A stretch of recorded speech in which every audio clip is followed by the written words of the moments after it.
Hello everyone. बच्चों, आज हम लोग करेंगे इंटीग्रेशन। ये क्लास 12 की टॉपिक है जो डिफरेंशिएशन के बाद से शुरू होती है। आपको डेरिवेटिव्स आते हैं, उसके बाद आप इंटीग्रल कर सकते हैं। तो लेट्स स्टार्ट। तो जो इनडेफिनिट इंटीग्रल है, इसका दूसरा नाम होता है एंटी डेरिवेटिव। इसको एंटी डेरिवेटिव भी कहते हैं कि डेरिवेटिव का ये एंटी पार्ट हो रहा है, उसका कन्वर्स हो रहा है। जो ऑपरेटर यूज हो रहा है, तो ये सिंबल हमारा रहता है, इसी को हम लोग ऑपरेटर कहते हैं। इसको कंटीन्यूअस समीशन कहा जाता है। तो ये सिंबल यूज हो रहा है, इंटीग्रेशन हम लोग कर रहे हैं, एक्चुअली ये कंटीन्यूअस समीशन कर रहा है। ये हमें पता है कि अगर किसी फंक्शन f(x) को हम डिफरेंशिएट करेंगे तो gx आ रहा है, suppose derivative of function f(x) is gx। तो अगर हम इस gx को वापस इंटीग्रेट करें, ऑपरेटर ये लगा दिया है इंटीग्रेशन का, तो इसको कहेंगे जो gx है, इसको अगर वापस इंटीग्रेट करेंगे तो भाई f(x) आना चाहिए। तो it means we should get f(x + c). whatever function you are writing over here, जो भी यहाँ फंक्शन लिखेंगे उसको हम लोग कहेंगे इंटीग्रेंड। dx बताएगा किसके रिस्पेक्ट में हम इंटीग्रेट कर रहे हैं, जिसको कहते हैं वेरिएबल ऑफ इंटीग्रेशन कहेंगे। जो f(x) हमारा आया है यही कहलाएगा प्रिमिटिव इंटीग्रल, इसी को हम लोग कहते हैं एंटी डेरिवेटिव। और जो c लिखा है that is the constant of integration, जो हम लोग आगे समझेंगे कि ये हम कांस्टेंट ऑफ इंटीग्रेशन क्यों लिख रहे हैं। तो ये पैटर्न जिस तरह से लिखना, ये dx बहुत इंपॉर्टेंट है, यही बताएगा इसके रिस्पेक्ट में हम इंटीग्रेट कर रहे हैं। अब सपोज अगर हम आगे चलें तो उसको ऐसे लिखें कि द डेरिवेटिव ऑफ x² कितना होगा। तो x² का डिफरेंशिएशन आप सबको पता होगा, बता सकते हैं कि ये होता है 2x। इसका मतलब इंटीग्रेशन 2x का अगर हम लोग करें विद रिस्पेक्ट टू x, इसका आंसर आना चाहिए x²। ये बात समझ में आ गई होगी। अब अगर हम यही पे कहते हैं कि हमें डेरिवेटिव निकालना है x² + 2 का, तो कितना आता है, पहले तब भी आंसर हमारा 2x आएगा। इसका मतलब अब अगर हम इंटीग्रेशन ऑफ 2x लिख रहे हैं तो फिर आना चाहिए था आंसर x² + 2। इसका आंसर हो जाएगा x² + 2 आना चाहिए। इसको देखते हुए अगर हम कर रहे हैं कि अगर इसका डेरिवेटिव 2x है तो 2x का इंटीग्रेशन x² + 2 है। लेकिन पहला वाला कह रहा है कि 2x का इंटीग्रेशन x² है, दूसरा कह रहा है 2x का इंटीग्रेशन x² + 2 है। ऐसा क्यों हो रहा है? क्योंकि डेरिवेटिव में जो ये 2 है इसका डिफरेंशिएशन 0 होता है। कांस्टेंट का डिफरेंशिएशन 0 होता है। जब हम एंटी डेरिवेटिव निकालते हैं तो वो वापस वो कांस्टेंट हमें नहीं मिल पाता है। जैसे यहाँ हमने 2 लिख दिया है, वो तो ये दिख रहा है तो लिख सकते हैं, अदरवाइज हम कहेंगे हमें नहीं पता यहाँ पे क्या आया होगा, क्योंकि इसका तो डेरिवेटिव 0 आया होगा। तो अगर हम इसको इंटीग्रेट करें तो फिर हमें x² मिलेगा। इसका मतलब कांस्टेंट हमें नहीं मिलता है, तो उसी लिए हम लोग यहाँ पे अप्लाई कर देते हैं कांस्टेंट ऑफ इंटीग्रेशन। या आप यूं कह सकते हैं कि अगर हम ddx ऑफ x² + c लिख लें तो फिर इसका आंसर हो जाएगा 2x + 0। इट मींस अगर हम 2x को इंटीग्रेट करें तो सही फॉर्म है, आंसर आना चाहिए x² + c। सिर्फ x² को करेंगे 2x आएगा, x² + 2 है, अगर ये लिखा है तब तो हम x² + 2 लिख सकते हैं, वरना इन जनरल हमें कहना होगा +c लिखो। और अगर x² + c हमने किया तो भी 2x आ रहा है, इससे क्लियर हो रहा है कि x² + c लिखना है। इसीलिए हर इंटीग्रेशन में ये लिखना मस्ट है, कांस्टेंट ऑफ इंटीग्रेशन मस्ट, क्योंकि हमें ये नहीं पता कि वहां पे कांस्टेंट था तो क्या था, क्योंकि इसका तो डेरिवेटिव 0 हो गया होगा। तो अब आते हैं कुछ इसके अंदर फॉर्मूलेज हैं, कुछ पैरामीटर्स बनाए गए हैं, कुछ रिजल्ट्स हैं, उनको देखते हैं कि क्या हो सकता है। तो ये रीजन था कि हम कांस्टेंट ऑफ इंटीग्रेशन क्यों लगाते हैं।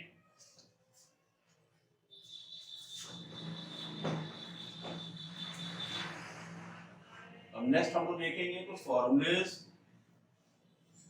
इसमें अकॉर्डिंग टू द क्वेश्चन जो है फॉर्मूले जो है वो आपको बनाना भी पड़ेंगे। अभी हम लोग बेसिक इंटीग्रेशन कर रहे हैं।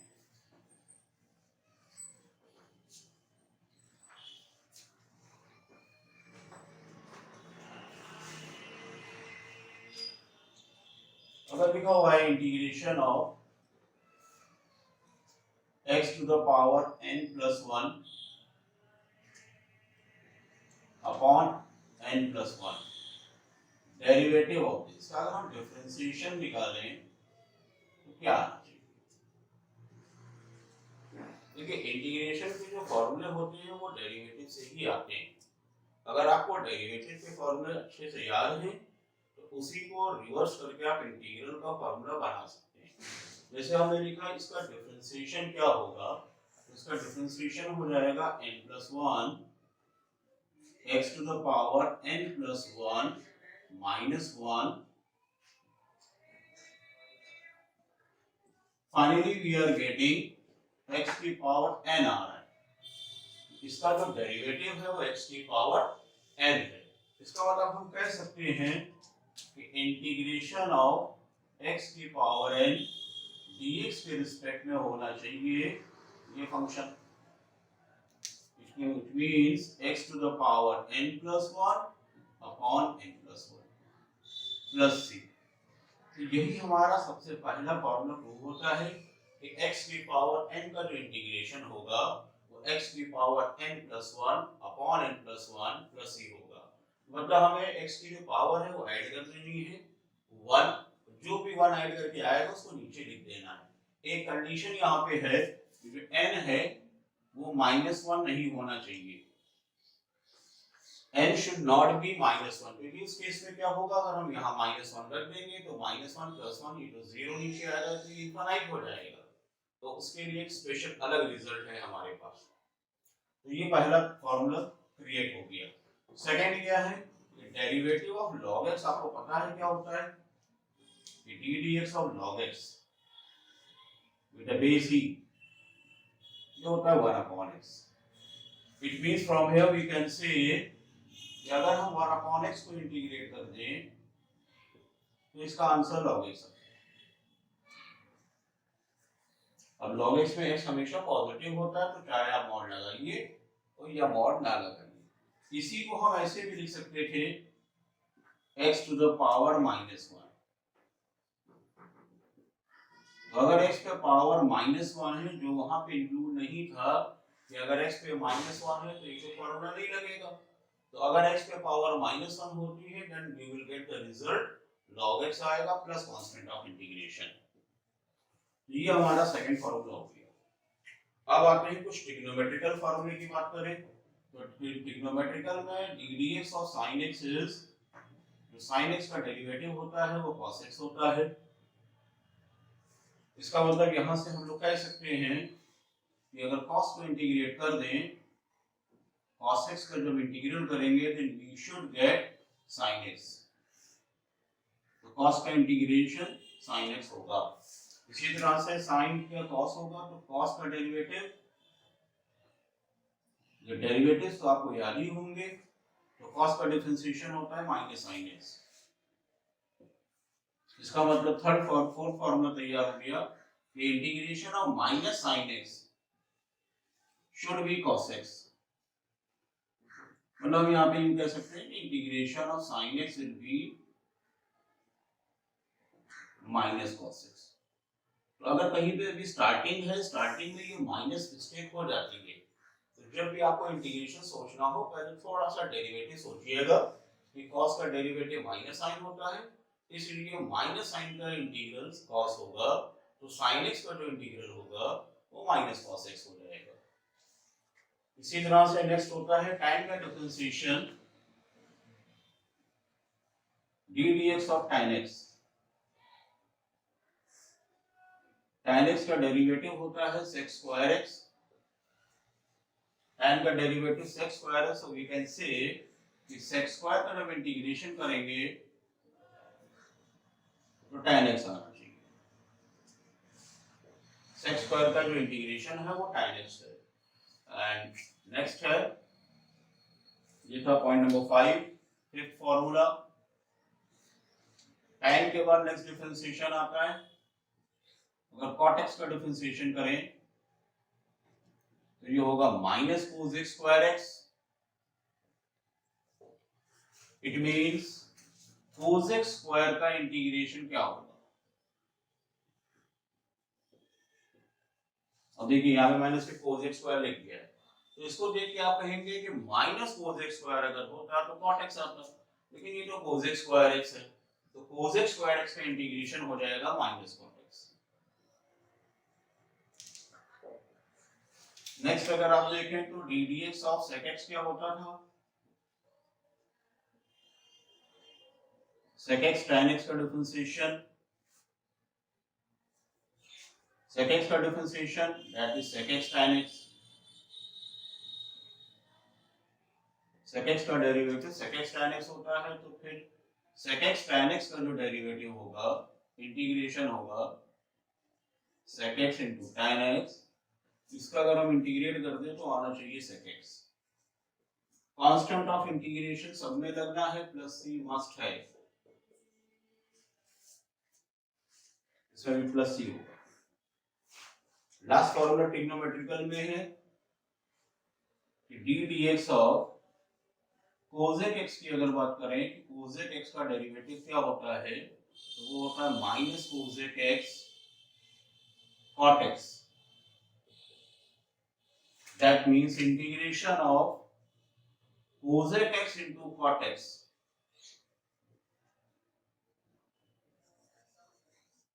cosec x into cot x का अगर इंटीग्रेशन करेंगे तो फिर आना चाहिए, क्या आना चाहिए, वहां लिखा है माइनस, इसका मतलब हमको माइनस इधर लगा देना है, इसका इंटीग्रेशन होगा माइनस cosec x। तो ये बेसिक फॉर्मूला है स्टार्टिंग ऑफ द इंटीग्रेशन के, अलजेब्रिक में यही यूज होगा, बाकी ट्रिग्नोमेट्रिकल फॉर्मूलेज जो है वो लिख दिए यहाँ पे, और भी इसके ट्रिग्नोमेट्रिकल होंगे, लेकिन ये स्टैंडर्ड है। मतलब कोई भी इंटीग्रेशन अगर ट्रिग्नोमेट्रिकल का आता है तो हमें इन फॉर्मूले के फॉर्म में लाना है। अब हमेशा क्वेश्चन तो ये होगा नहीं कि सेक्स स्क्वायर ही लिख देगा वो, लेकिन हमें हर क्वेश्चन को कुछ ऐसा करना है कि ये जो स्टैंडर्ड फॉर्म हमने लिखे हैं हर क्वेश्चन इन फॉर्म में फ्रेम हो जाए, सो दैट हम इसका ये रिजल्ट यूज कर सके। वो भी हम क्वेश्चन देखते हैं। You can take a screenshot, ये फॉर्मूलेज आपको डायरेक्टली याद कर लेना है, दीस आर द फॉर्मूलेज। तो जो बेसिक फॉर्मूले हैं बेटा वो हम लोगों ने डिस्कस कर लिए, 6 ट्रिग्नोमेट्रिकल बेसिक फॉर्मूलेज हैं। इसके बाद हम लोग आते हैं कुछ क्वेश्चन देख लेते हैं कि इवैल्यूएट करना है x to the power 2/3 plus 3 dx को हमें इंटीग्रेट करना है। फॉर्मूला जो लिखे हैं तो उसमें आप एक चीज ये देख सकते हैं, अगर लिखा हुआ है सिर्फ dx, इंटीग्रेशन dx, तो इंटीग्रेशन dx का मतलब हम इसको चाहें तो ऐसे लिख दें x की पावर 0 dx, और फिर x की पावर 0 अगर हो गया तो रूल ऑफ इंटीग्रेशन कहता है कि हम इसको लिखेंगे x to the power 0 plus 1 upon 1 plus constant of integration, मतलब we are getting x।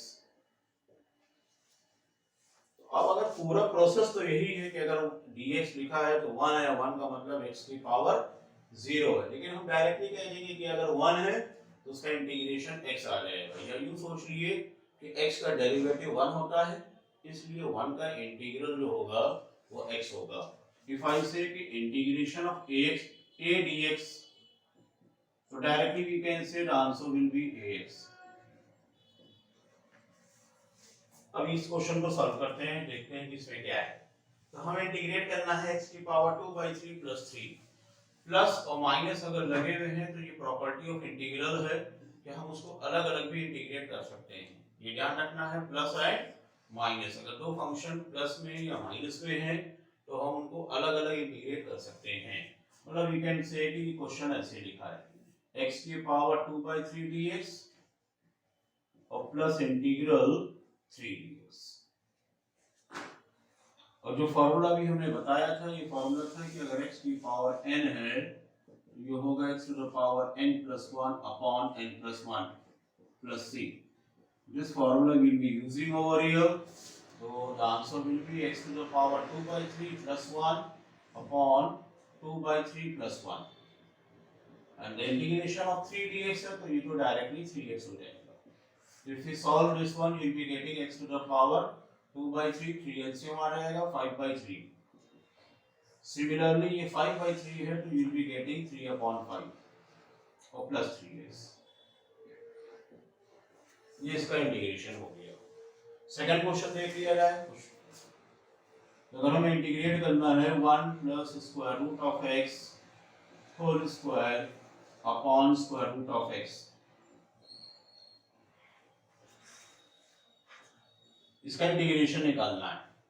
देखिए इंटीग्रेशन में आगे चल के हम लोग बाई पार्ट भी पढ़ेंगे, लेकिन जब बेसिक हम स्टार्ट करते हैं तो हमें ये देखना है कि हम क्वेश्चन को जितना सॉल्व कर सकें उतना सॉल्व कर लें। पहले सिंप्लीफिकेशन अगर हो रहा है तो उस पर हम प्रायोरिटी रखेंगे, पहले सिंप्लीफाई करने की कोशिश करेंगे।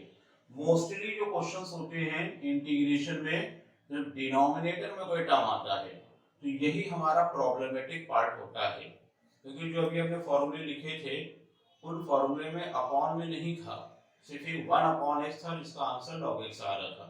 बाकी में ये डिनोमिनेटर ही रिमूव करना होता है कि जब तक ये डिनोमिनेटर रिमूव नहीं होगा वो जो 8 फॉर्मूले जो भी हमने लिखे हैं वो अप्लाई नहीं हो पाएंगे।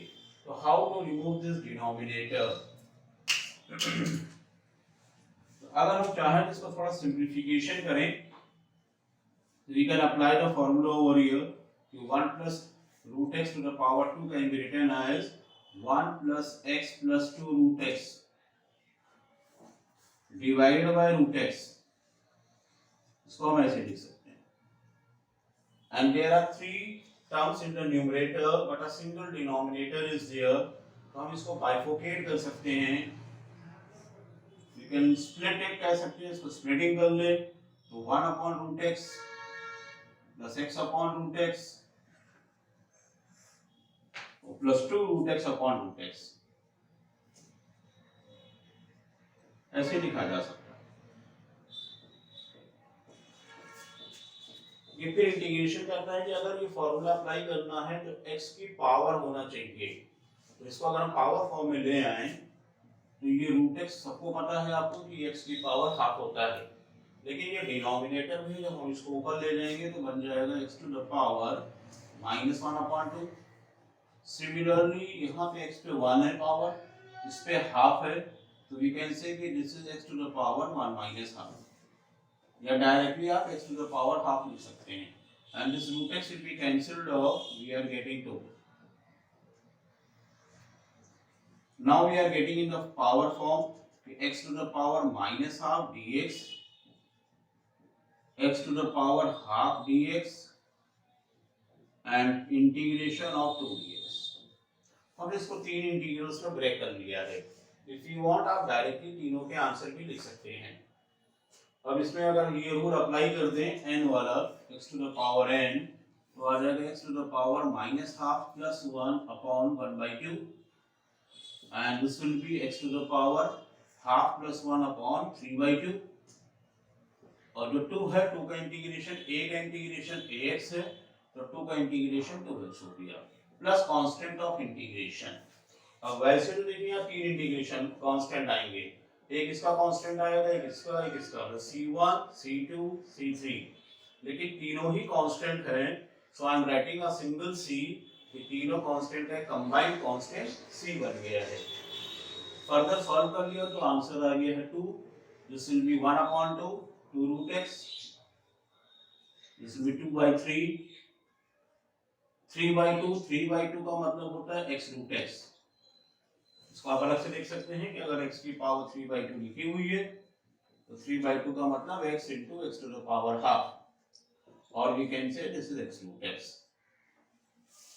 plus 2x plus c।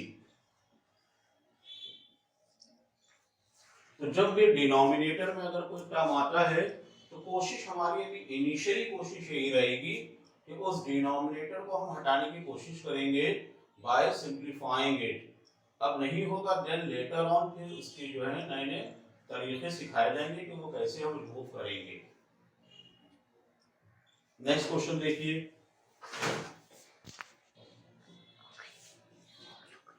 So now the next question number 3 is integration of 1 minus sin x upon cos square x dx। अब ये कुछ ट्रिग्नोमेट्रिकल फंक्शन में आ गया है, तो इसको करने के लिए क्या करेंगे, प्रॉब्लमेटिक पार्ट हमारा ये cos square x है, ऐसा भी बताया कि इंटीग्रेशन में डिनोमिनेटर जो आता है वही प्रॉब्लमेटिक पार्ट है। और अब इसको हमें इस तरह से करना है कि जो 6 हमने ट्रिग्नोमेट्रिकल स्टैंडर्ड फॉर्मूले लिखे हैं ये उन्हीं में बन जाए। तो अगर इसको हम स्प्लिटिंग कर लें क्योंकि सिंगल डिनोमिनेटर है तो we can write like this 1 by cos square x minus sin x upon cos square x। तो 1 upon cos square x is sec square x। ये जो sin upon cos square है इसको हम ऐसे भी लिख सकते हैं भाई कि sin x upon cos x into cos x। तो नाउ इस क्वेश्चन को हम स्प्लिट कर लें तो sec square x dx एक sin और एक cos, तो sin upon cos will become tan और जो ये 1 upon cos है this will become sec, so we can say कि अब ये आ गया है sec x tan x। अब सोचना ये क्या ये उन 6 ट्रिग्नोमेट्रिकल स्टैंडर्ड रिजल्ट में आ रहा था ना, तो वो 6 फॉर्मूले आपको याद होना है। तो हाँ sec square x का इंटीग्रेशन है उसके अंदर कि sec square x का इंटीग्रेशन tan x होता है। तो नाउ यू विल से कि इसका आंसर tan x है। तो sec x tan x भी स्टैंडर्ड रिजल्ट में है तो इसका भी आंसर sec x है प्लस कांस्टेंट ऑफ इंटीग्रेशन। तो इस तरह से जो क्वेश्चंस फ्रेम किए जाते हैं आपको इस तरह सिंपलीफाई करना है कि जो स्टैंडर्ड रिजल्ट हमने याद किए हैं उस फॉर्म में वो बन जाए, then we will get the answer। Direct इसका इंटीग्रेशन नहीं होगा। सो नेक्स्ट क्वेश्चन नंबर 4 है integration of 1 upon 1 minus cos 2x dx। तो क्लास 11 में फार्मूला आपने पढ़ा होगा जो था cos 2a। Basic formula cos 2a का होता है cos square a minus sin square a। Second formula है इसी का 1 minus 2 sin स्क्वायर a भी कहते हैं और इसको 2 cos स्क्वायर a minus 1 भी कहते हैं। तो अब किसी तीन में से कोई एक फार्मूला हमें यहाँ लिखना होगा। इस तरह से लिखना है कि 1 हमारा कैंसिल हो जाना चाहिए। तो अब यहाँ पे cos 2x का कौन सा फार्मूला लिखें जिससे 1 कैंसिल हो जाए। तो cos 2a can be written as 1 minus 2 sin square a।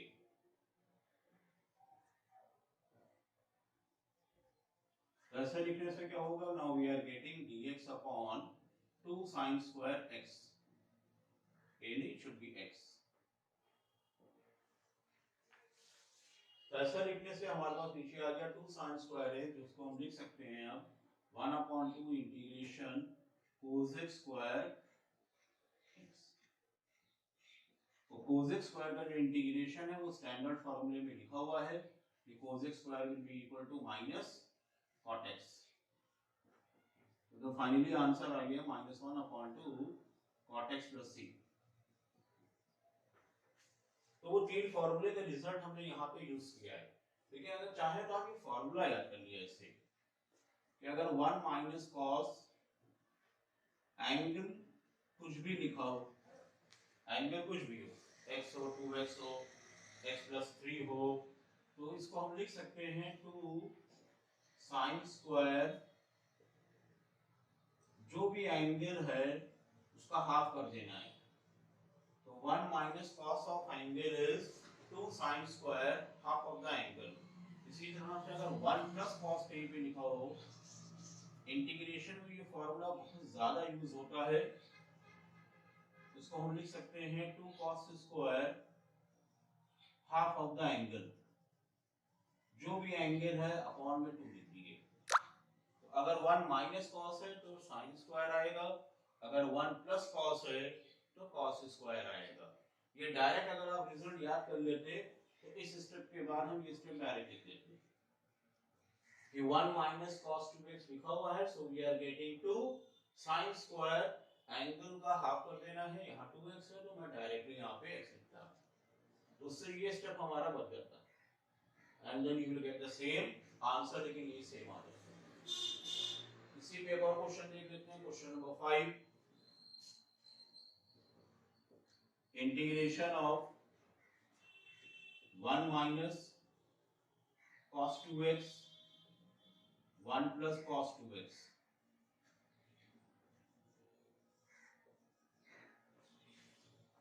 One minus cos 2x upon 1 plus cos 2x का इंटीग्रेशन क्या होगा।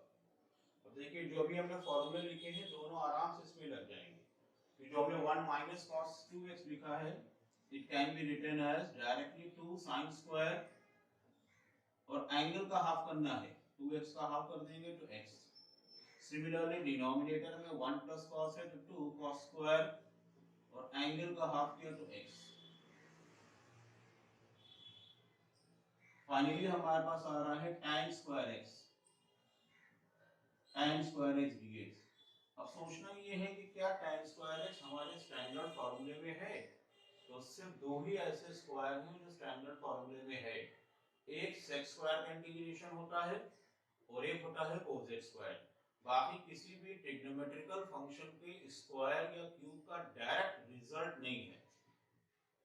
उसको आपको वर्कआउट ऐसे करना है कि या तो ये बन जाए sec स्क्वायर और या फिर ये बन जाए cos स्क्वायर, तब इसका इंटीग्रेशन हो जाएगा।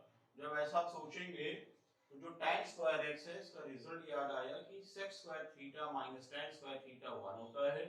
तो वहां से tan square x can be written as, इसको हम लिख सकते हैं sec स्क्वायर x माइनस 1। ये बेसिक सी आइडेंटिटी है, ऐसे इसलिए लिख रहे हैं क्योंकि हमारे पास जो स्टैंडर्ड फार्मूला है वो तो sec स्क्वायर x का है। तो हाँ नाउ वी कैन से कि जो sec स्क्वायर x है इसका इंटीग्रेशन होता है tan x और जो 1 है इसका इंटीग्रेशन x और प्लस c। तो इससे आपको रिजल्ट ये निकालना है कि कोई भी ट्रिग्नोमेट्रिक फंक्शन हो उन 6 स्टैंडर्ड रिजल्ट के फॉर्म में लाना है।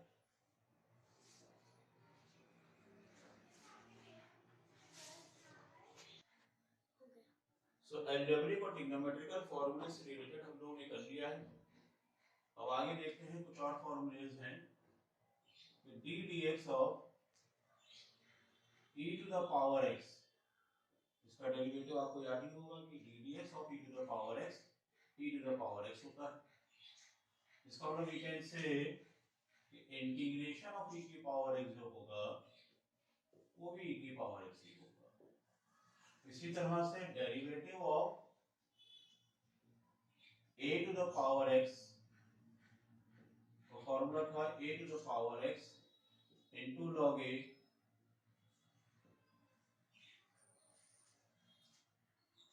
To the power x into log a। इसका मतलब यहां से ये कह सकते हैं कि integration of a to the power x log a with respect to x will be a to the power x। मतलब integration of a to the power x जो होगा वो हो जाएगा a to the power x upon log a। ये ध्यान रखना है कि इस log में जो बेस है वो e है, एक्सपोनेंशियल लॉगरिथम है। तो ये दो फॉर्मूले आप और पढ़ाएंगे, इससे भी क्वेश्चंस होंगे। नेक्स्ट देखिए बहुत इंपॉर्टेंट चीज है कि इंटीग्रेशन ऑफ fx dx को अगर हमने कैपिटल fx से डिनोट कर दिया है, क्योंकि हम लोग जितने भी फॉर्मूले सीखे हैं अभी सब में हमने x लिखा है, लेकिन अगर उस x की जगह एक लीनियर फंक्शन लिखा हुआ है ax + b, जिसको हम लोग लीनियर होना चाहिए, लेकिन देन द फॉर्मूला लगेगा, व्हाटएवर फॉर्मूला हमने याद किया है अप्लाई तो होगा। बस ध्यान ये रखना है कि जो कोफिशिएंट ऑफ x है उसको हम अपॉन में ले आएंगे। जैसे example e to the power x का तो e की पावर x होता है। अब हम कहें e to the power ax + b, तो आप कहेंगे फॉर्मूला तो अप्लाई यही होगा, आंसर तो e टू द पावर ही आएगी। और ये लीनियर भी है, ये देख लेना है कि लीनियर हो तभी लगेगा। इसका आंसर तो आएगा e to the power ax + b। बस ध्यान क्या रखना है कि जो भी कोफिशिएंट ऑफ x है वो अपॉन में आ जाएगा, डिवाइड में, मतलब यहां पे आ जाएगा 1/a and plus constant of integration. जैसे एग्जांपल एक और लिख दिया जाए e to the power 3x + 7, इसका इंटीग्रेशन हो जाएगा e to the power 3x + 7/3। इसी तरह अगर हम ट्रिग्नोमेट्रिक की बात करें, अगर लिखा हुआ है sin ऑफ 3x + 4 dx तो जो साइन का फॉर्मूला है वो लगेगा, वो इसलिए लग रहा है क्योंकि ये लीनियर है। हाँ, ये लीनियर नहीं होता तो नहीं लगता कि हम लोग कहते हैं साइन का इंटीग्रेशन माइनस कॉस एक्स होता है, लेकिन ये तब कहेंगे जब हमारा एंगल लीनियर है। अगर एंगल लीनियर नहीं है तो वो अप्लाई नहीं होगा। अक्सर बच्चे ये करेंगे कि लिखा हुआ है साइन एक्स स्क्वायर, अब आप सोचें इसको हम लिखते हैं minus cos x square, this is not true. तो जो भी ट्रिग्नोमेट्रिकल फॉर्मूला हमने याद किए हैं वो सब अप्लाई तभी होते हैं जब हमारा जो एंगल है वो लीनियर है। x करके हमने याद कर लिए हैं, अगर x के अलावा वो कोई लीनियर फंक्शन देगा फॉर्मूला वही लगेगा, बस x का जो कोफिशिएंट है उसको हम अपॉन में ले आएंगे। मतलब कहेंगे साइन का इंटीग्रेशन होगा तो माइनस कॉस है, लेकिन ये जो 3 है कोफिशिएंट ऑफ x, इसको हमें अपॉन में ले आना है। इसी तरह से integration of 1 upon ax plus b लिख दिया हमने। ax प्लस b का इंटीग्रेशन क्या होगा? तो जैसा भी हम लोगों ने सीखा था कि इंटीग्रेशन 1 अपॉन x अगर लिखा है तो 1 अपॉन x का तो log x होता है। ये फॉर्मूले में पहले लिखवा दिया था कि अगर 1 अपॉन x है तब तो log x है, लेकिन उस x की जगह लीनियर आ गया है, तो अगर लीनियर आ गया है तो भी यही फॉर्मूला अप्लाई होगा। We will say कि answer will be log of ax plus b। बस ध्यान क्या रखना है कि जो कोफिशिएंट ऑफ x है वो अपॉन में आ जाए।